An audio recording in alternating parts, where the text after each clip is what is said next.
आप सभी का एक बार फिर स्वागत है अपने YouTube चैनल पर। तो आज ही क्लास में हम अपने प्रैक्टिस सेट 45 को करेंगे। तो जैसा कि आप सभी को पता है, हम प्रैक्टिस सीरीज चला रहे हैं जो आपके HPSC assistant professor, MPSC assistant professor, UP assistant professor, UGC net में उपयोगी सिद्ध होगी। देखिए, हिंदी का जो सिलेबस रहता है वो सेम ही रहता है, ठीक है। थोड़ा डिफरेंस हमें कहाँ देखने को मिलता है, जहाँ कहानियाँ या तो बढ़ा दी जाती हैं या नाटक बढ़ा दिए जाते हैं, इन सब चीज़ों में। बाकी की 4-5 यूनिट वही रहती हैं। आपका भाषा विज्ञान हो, हिंदी साहित्य का इतिहास हो, आधुनिक गद्य हो, पद्य हो, तो ये सारी चीज़ें, ठीक है। तो जो स्टूडेंट तैयारी कर रहे हैं और उन्हें प्रैक्टिस लगानी है, तो इस प्रैक्टिस सीरीज़ को देख सकते हैं। दूसरी बात, जैसा कि हमने कल स्टार्टिंग की थी हिंदी साहित्य की डिटेल वीडियो की, तो उसमें हमने अपनी जो पहली इकाई उठाई है, भाषा विज्ञान को उठाया है। तो उसमें हमने डिटेल में क्या है, कैसे भाषा की उत्पत्ति हुई, भारतीय आर्य भाषा की क्या पृष्ठभूमि रही, उस संबंध में चर्चा की। तो उसी तरीके से देखिए, यहाँ पर आपको प्रैक्टिस कराई जा रही है और जो हमने वो क्लासेस स्टार्ट कराई हैं उसमें हम आपको डिटेल में चीज़ें बताएंगे। एक चीज़ आप ध्यान रखेंगे, हम डिटेल में बता रहे हैं लेकिन हम टॉपिक वही लेंगे जो एग्ज़ाम में पूछे जाते हैं, है ना, और जिनकी संभावना एग्ज़ाम में आने की रहती है। तो आप ज़्यादा से ज़्यादा उस वीडियो को शेयर कीजिए जो आपके हिंदी साहित्य के जानने वाले हैं, या फिर वो स्टूडेंट जो फ्रेशर हैं, अभी UGC नेट का एग्ज़ाम देने वाले हैं, तो वो उन वीडियो को देख सकते हैं, ठीक है। साथ में ही जो हम ये प्रैक्टिस सीरीज चला रहे हैं, तो इनसे भी उन्हें काफ़ी मदद मिलेगी, ठीक। तो स्टार्ट कर लेते हैं अपनी क्लास को। तो आज ही क्लास में हम किस विषय पर चर्चा करेंगे, हिंदी आलोचना पर। तो हिंदी साहित्य के जो महत्वपूर्ण आलोचक रहे उन संबंध में हमारे प्रश्न होंगे, साथ में ही कथन है, तो उस संबंध में हम क्या है यहाँ पर प्रश्न करेंगे, ठीक है। तो आज ही क्लास में हम क्या है, हिंदी आलोचना को पूरा करेंगे। चलते अपने क्वेश्चन की तरफ। तो हमारा पहला क्वेश्चन है कि आधुनिक हिंदी के पहले आलोचक के रूप में किसे माना जाता है, यानी कि आधुनिक हिंदी में किसे पहला आलोचक माना जाता है। ऑप्शन है भारतेंदु हरिश्चंद्र को, रामचंद्र शुक्ल को, महावीर प्रसाद द्विवेदी को, या बालमुकुंद गुप्त को। तो देखिए, बात करें आलोचना, सबसे पहले हम आलोचना को समझें। देखिए, आलोचना क्या है। आलोचना से तात्पर्य सिर्फ यही नहीं कि हम किसी की कमियों को दिखाते हैं। आलोचना का अगर हम पूर्ण रूप से अर्थ निकालें तो आलोचना में देखिए, हम समीक्षा भी करते हैं। आलोचना का एक रूप समीक्षा भी है, जिसमें हम लेखक की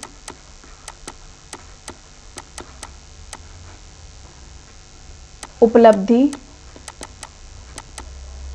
और कमियां दर्शाते हैं, ठीक है। इसमें क्या है, हम सकारात्मक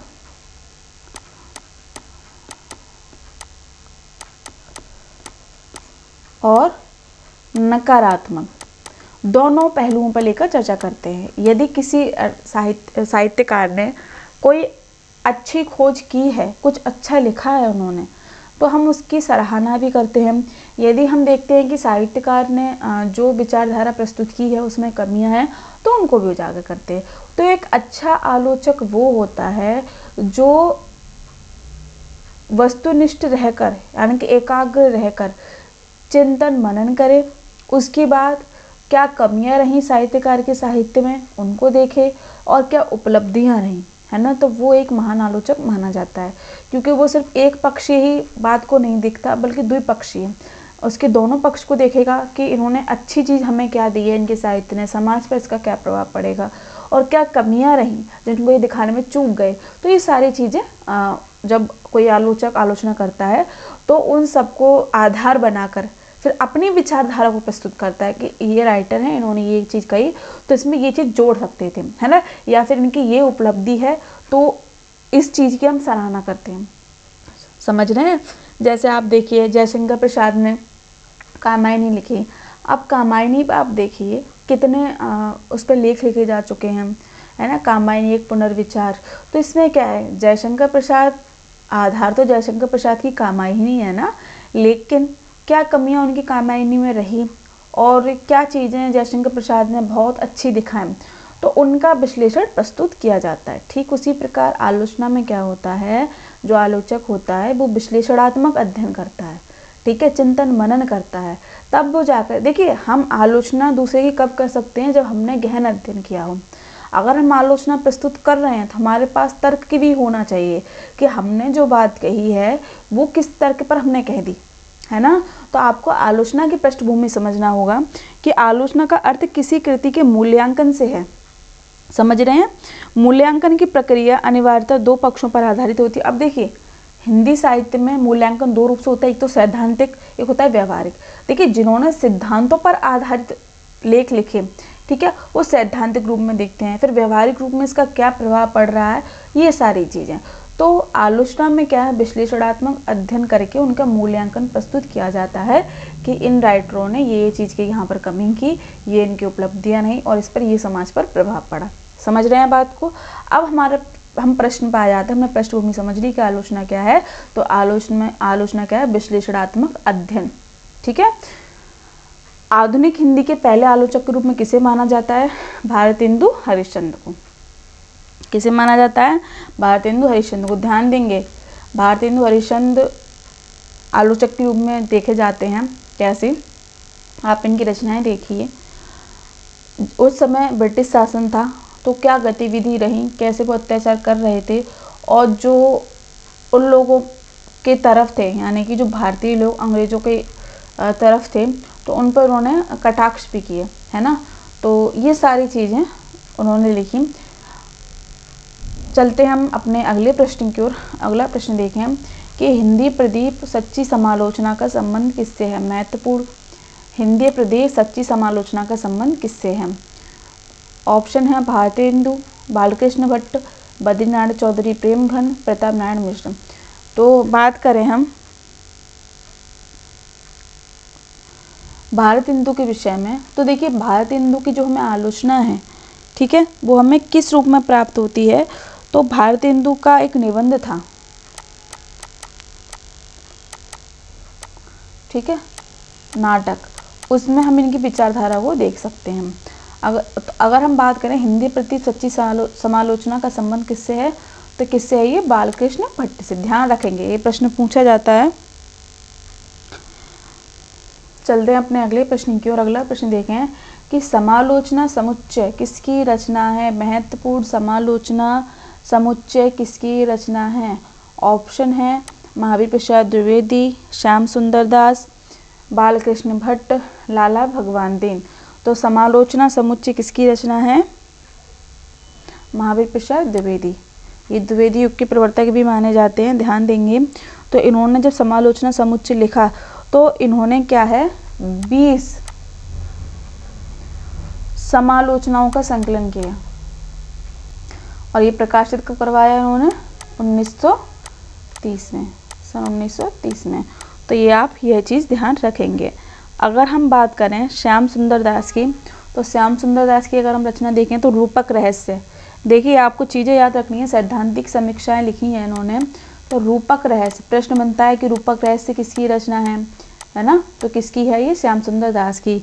अगर हमने बात करी बालकृष्ण भट्ट की, तो बालकृष्ण भट्ट का हमने आपको बता ही दिया था कि हिंदी प्रदीप एक जो पत्रिका है उसके संपादक ये हैं, और सच्ची समालोचना नामक जो लेख है, ठीक है, तो उनका संपादन किसने किया, बालकृष्ण भट्ट ने, ठीक है। अगर हम बात करें लाला भगवान दीन की, तो इनकी महत्वपूर्ण रचना पूछी जाती है व्यंग्यार्थ मंजूषा। व्यंग्यार्थ मंजूषा,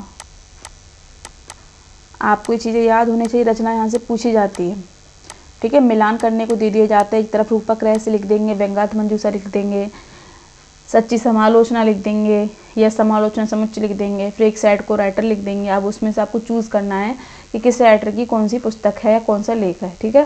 तो ये आपको चीज़ें कब पता होंगी, जब इन सब के विषय में आप पढ़ेंगे। तो महावीर प्रसाद द्विवेदी समालोचना समुच्चय के शीर्षक से उन्होंने लेख लिखा, जिसमें 20 समालोचनाएं लिखी। इसका प्रकाशन कब हुआ, सन 1930 में हुआ। रूपक रहस्य के रचनाकार कौन है, श्याम सुंदर दास। बालकृष्ण भट्ट के हमने आपको पिछले प्रश्न में बता ही दिया, ये सच्ची समालोचना और हिंदी प्रदीप से इनसे संबंध है। लाला भगवान दी व्यंग्यार्थ मंजूषा, ये कई बार पूछी गई यूजीसी नेट में, और साथ ही असिस्टेंट प्रोफेसर में ये देखने को मिली है। तो यहाँ पर लाला भगवान दी की रचना का नाम क्या है, व्यंग्यार्थ मंजूषा, ठीक है, चलते हैं अपने अगले प्रश्न की ओर। अगला प्रश्न देखें कि रस मंजरी अलंकार मंजरी किसकी रचना है। रस मंजरी अलंकार मंजरी महत्वपूर्ण है कन्हैयालाल पोद्दार की, अयोध्या सिंह उपाध्याय हरिओद की, और अर्जुन दास केडिया की, राम कुमार वर्मा की। तो अगर हम बात करें रस मंजरी अलंकार मंजरी तो किसकी है ये, कन्हैयालाल पोद्दार की। ध्यान देंगे, ठीक है। इनकी एक और रचना में देखने को मिलती है काव्य कल्पद्रुम, काव्य कल्पद्रुम, ठीक है। अगर हम बात करें अयोध्या सिंह उपाध्याय हरिओद की, तो इनका आपने एक ग्रंथ सुना होगा रस कलश, है ना, जिससे इन्हें प्रसिद्धि प्राप्त हुई, रस कलश। अर्जुन दास केडिया महत्वपूर्ण भारती भूषण, कई बार पूछी गई है यूजीसी नेट में और असिस्टेंट प्रोफेसर में भी ये कि भारती भूषण किसकी रचना है। यहाँ पर देखिए कंफ्यूजन हो जाती है, क्योंकि जब हम एग्जाम हॉल में बैठते हैं तो प्रेशर इतना होता है माइंड में, तो हमें सारे ऑप्शन एक से ही लगते हैं, है ना, मिलते जुलते दे दिए जाते हैं। तो आपको ये चीज़ें जो कन्फ्यूज़न है वो दूर करनी होगी। कैसे करेंगे, जब आप इसका रिवीजन करेंगे, ठीक है। इसीलिए देखिए हम आपको प्रैक्टिस सीरीज चला रहे हैं और ऐसे क्वेश्चन रख रहे हैं, और एक क्वेश्चन में भी जो हम ऑप्शन दे रहे हैं तो कोशिश हमारी यही है कि उनके विषय में भी आपको जो महत्वपूर्ण बिंदु हैं वो बताएं, और हम बता भी रहे हैं, है ना। एक आध दो छूट जाता है अगर वो महत्वपूर्ण नहीं लगता है तो, बाकी कोशिश यही है कि आपको सब चीज़ बताएं। तो भारती भूषण के रचनाकार कौन है, अर्जुन दास केडिया, ठीक है। तो अगर हम बात करें राम कुमार वर्मा की, तो देखिए इनका भी एक महत्वपूर्ण समीक्षा इन्होंने लिखी, ठीक है। कौन सी लिखी इन्होंने, कबीर का रहस्यवाद, महत्वपूर्ण है, पूछा जाता है कबीर का रहस्यवाद, ठीक है। तो यहाँ पर ये चीज़ें आपको याद रखनी है। चलते अपने अगले प्रश्न की ओर। अगला प्रश्न देखें कि काव्य में अभिव्यंजनावाद किसका पहला आलोचना ग्रंथ है। महत्वपूर्ण है, काव्य में अभिव्यंजनावाद किसका पहला ग्रंथ है। तो किसका है ये, लक्ष्मी नारायण सुधांशु का है, रामचंद्र शुक्ल का है, पद्मलाल पुन्नालाल बख्शी का है, गुलाब राय का है। तो देखिए काव्य में अभिव्यंजनावाद ये किसका है, लक्ष्मी नारायण सुधांशु। यहाँ पर आप कंफ्यूज नहीं होंगे, इनका पहला आलोचना ग्रंथ ये माना जाता है। अगर हम बात करें आचार्य रामचंद्र शुक्ल की, तो इनका जो आलोचना ग्रंथ मान लें या फिर कह लें जो आलोचक हैं उनकी जो रचनाएं हैं जिसमें उनके विचार देखने को मिले हैं, तो इनमें देखिए काव्य में रहस्यवाद, काव्य में रहस्यवाद, रस मीमांसा, महत्वपूर्ण रस मीमांसा, ठीक है। ये चीज़ आपको याद रखनी है। अब देखिए पद्मलाल पुन्नालाल बख्शी की बात करें तो महत्वपूर्ण इनके भी देख लेते हैं, विश्व साहित्य और विश्व विमर्श। विश्व विमर्श कई बार पूछा जाता है, विश्व साहित्य और विश्व साहित्य विमर्श, है ना, करेक्ट कर लेंगे, विश्व साहित्य विमर्श।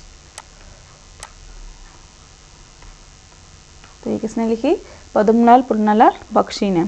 अगर हम बात करें गुलाब राय की, तो देखिए ये भी एक आलोचक के रूप में जाने जाते हैं। तो इनकी जो रचनाएं हैं नवरस, महत्वपूर्ण नवरस पूछी जाती है कि नवरस किसकी रचना है, नवरस। दूसरी है इनकी सिद्धांत और अध्ययन काव्य के रूप, ठीक है। तो आपको ये चीज़ याद रखनी है। चलते अपने अगले प्रश्न की ओर। तो हम बात करें आलोचना दर्श किसकी रचना है, तो यह है रमाशंकर शुक्ल रसाल की। देखिए यहाँ पर आप कंफ्यूज नहीं होंगे, यहाँ पर आलोचना दर्श पूछा जा रहा है, ना कि समालोचना दर्श, ठीक है। तो अगर हम बात करें आलोचना दर्श की, तो आलोचना दर्श के जो रचनाकार हैं वो कौन है, रमाशंकर शुक्ल रसाल। तो इन्होंने किसके आधार पर इस रचना को लिखा, तो ध्यान देंगे महत्वपूर्ण बिंदु है श्याम सुंदर दास के साहित्य लोचन, साहित्य लोचन आधार पर इन्होंने आलोचना दर्श लिखा, ठीक है। अगर हम बात करें जगन्नाथ दास रत्नाकर की, तो जगन्नाथ दास रत्नाकर की आपको पता होगी समालोचना दर्श। यहाँ पर आप कंफ्यूज नहीं होंगे, समालोचना दर्श। जगन्नाथ दास रत्नाकर ने जो समालोचना दर्श लिखा है वो किसका अनुवाद है वो भी आपको याद होना चाहिए, प्रश्न बन जाता है। पोप एक राइटर रहे, तो इनका एक कह रहे ग्रंथ है यानी कि एक रचना है, ऐसे ऑन क्रिटिसिज्म, ऐसे ऑन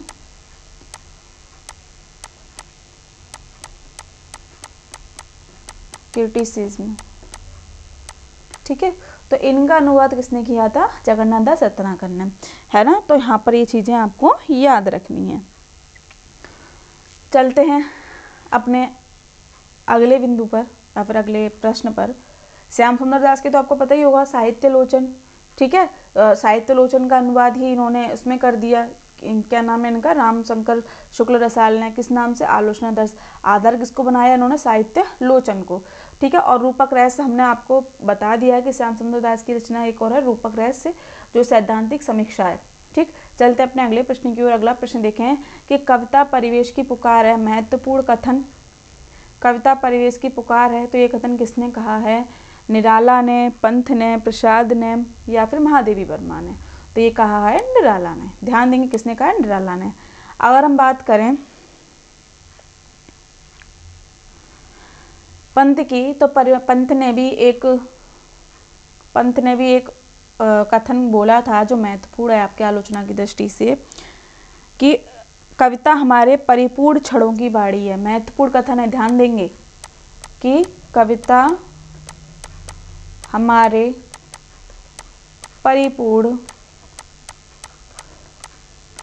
क्षणों की बाड़ी है। किसने कहा है? सुमित्रानंद पंथ ने। ठीक है, और निराला ने क्या कथन बोला है? कि कविता परिवेश की पुकार है। ठीक, चलते हैं हम अपने अगले प्रश्न की ओर। तो अगला प्रश्न है हमारा, आलोचना की आस्था किसकी रचना है? देखिए यहाँ पर आलोचना नहीं होगी, यहाँ पर मिसप्रिंट हुआ है, आप यहाँ पर लिखेंगे आलोचक की आस्था। ठीक है, आलोचक की आस्था किसकी रचना है? ऑप्शन है नगेंद्र, लक्ष्मीकांत वर्मा, भागीरथ मिश्र, शिवदान सिंह चौहान। तो किसकी है? नगेंद्र की। ठीक है, इसके साथ देखिए नगेंद्र ने और भी रचनाएं हैं जो देख लेते हैं, जैसे आस्था के चरण, साकेत एक अध्ययन,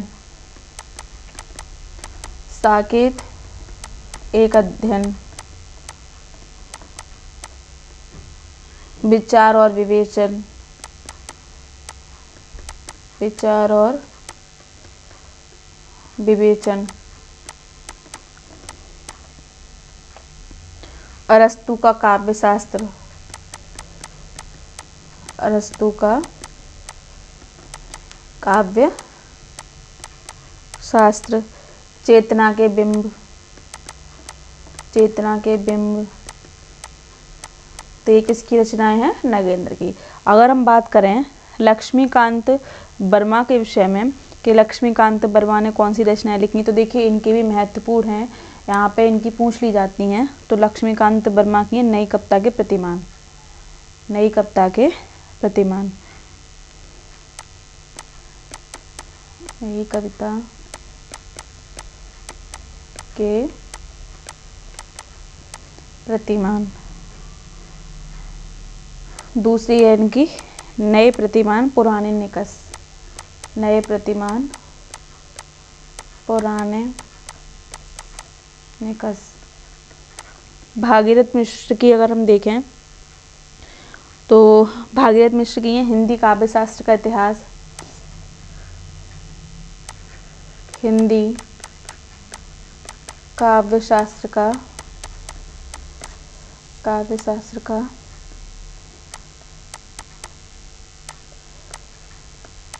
इतिहास, काव्य मनीषा,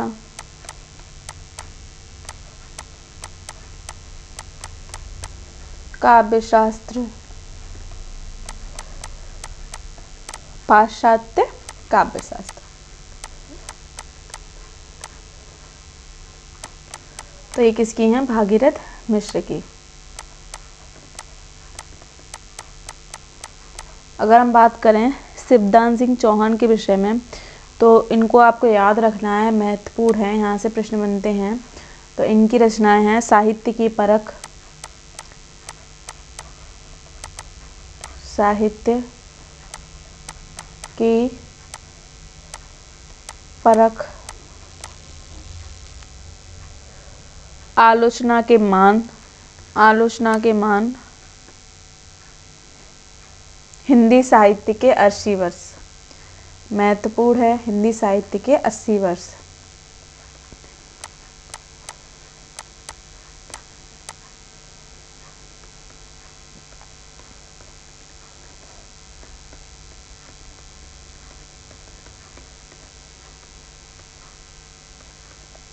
चलते अपने अगले प्रश्न की ओर। अगला प्रश्न है हमारा कि हिंदी के विकास में अपभ्रंश का योग, दूसरी परंपरा की खोज, कविता के नए प्रतिमान किसकी कृति है? नामवर सिंह की, अमृत राय की, नेमीचंद्र जैन की या रामधारी सिंह दिनकर की? तो किसकी है ये? नामवर सिंह की। किसकी है? नामवर सिंह की। अगर हम बात करें अमृत राय की तो उनकी भी रचना देख लेते हैं, नई समीक्षा। नई समीक्षा। अगर हम बात करें नेमीचंद्र जैन की कि नेमीचंद्र जैन ने कौन से आलोचना ग्रंथ लिखे हैं, तो उन्होंने देखिए अधूरे साक्षात्कार, अधूरे साक्षात्कार, रंग दर्शन, दृश्य अदृश्य, दृश्य अदृश्य। ठीक है। अगर हम बात करें रामधारी सिंह दिनकर की तो रामधारी सिंह दिनकर ने काव्य की भूमिका, काव्य की भूमिका, शुद्ध कविता की खोज, शुद्ध कविता की खोज, तो ये किसकी रचना हो गई? रामधारी सिंह दिनकर की। ठीक है, ध्यान रखेंगे इन सारी चीज़ों को आप।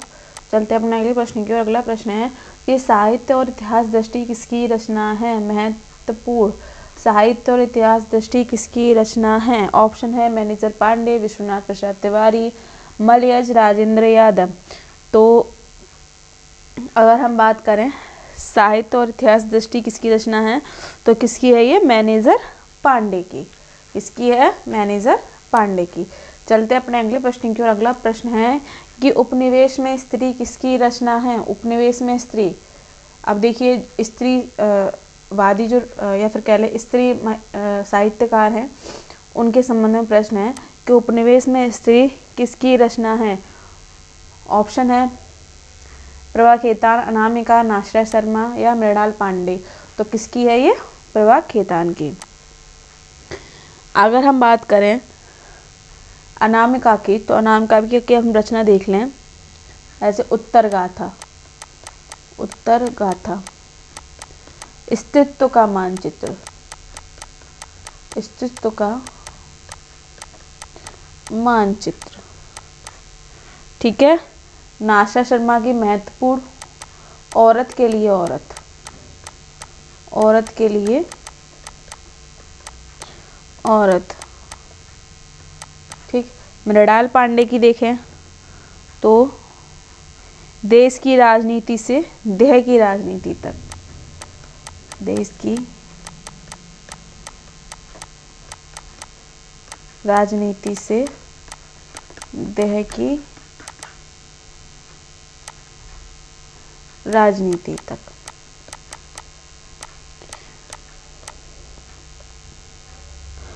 दूसरी है इनकी जहां औरतें गढ़ी जाती हैं, जहां औरतें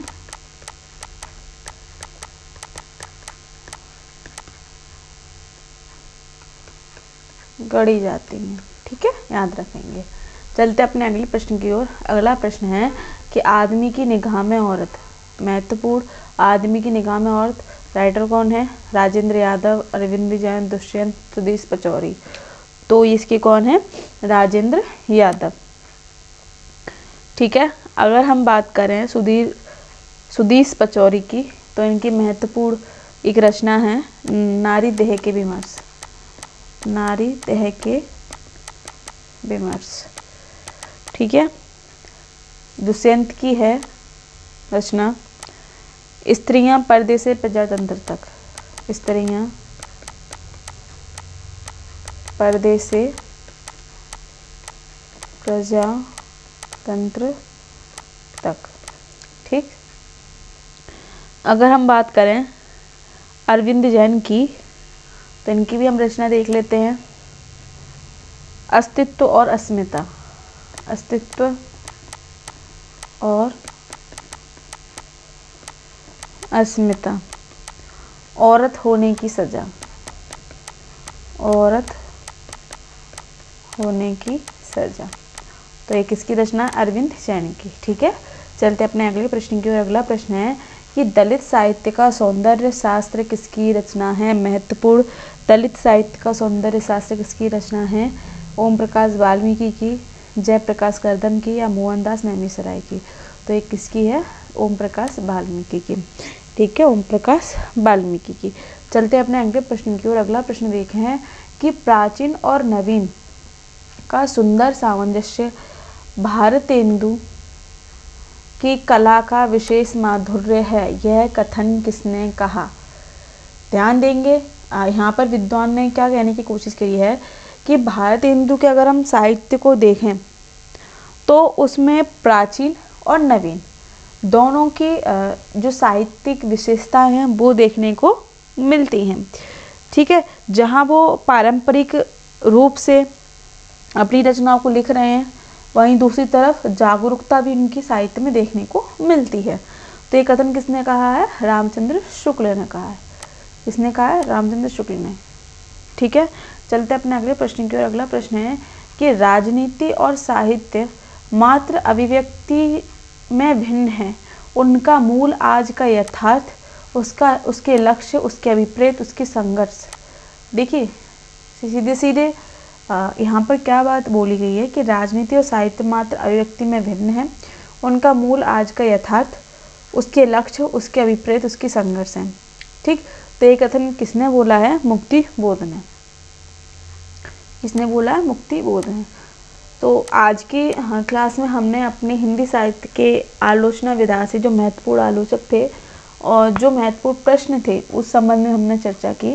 तो यदि आपको आज की क्लास में कुछ भी चीज़ समझ में नहीं आई है तो आप कमेंट बॉक्स में बता सकते हैं। ज़्यादा से ज़्यादा इस सीरीज़ को आप शेयर कीजिए, सब्सक्राइब करवाइए और बने रहिए अपने चैनल के साथ। मिलते हैं आपको अपनी अगली क्लास में अपने 15 क्वेश्चन के साथ, एक नए टॉपिक के साथ। तब तक बने रहें अपने चैनल के साथ। बहुत बहुत धन्यवाद।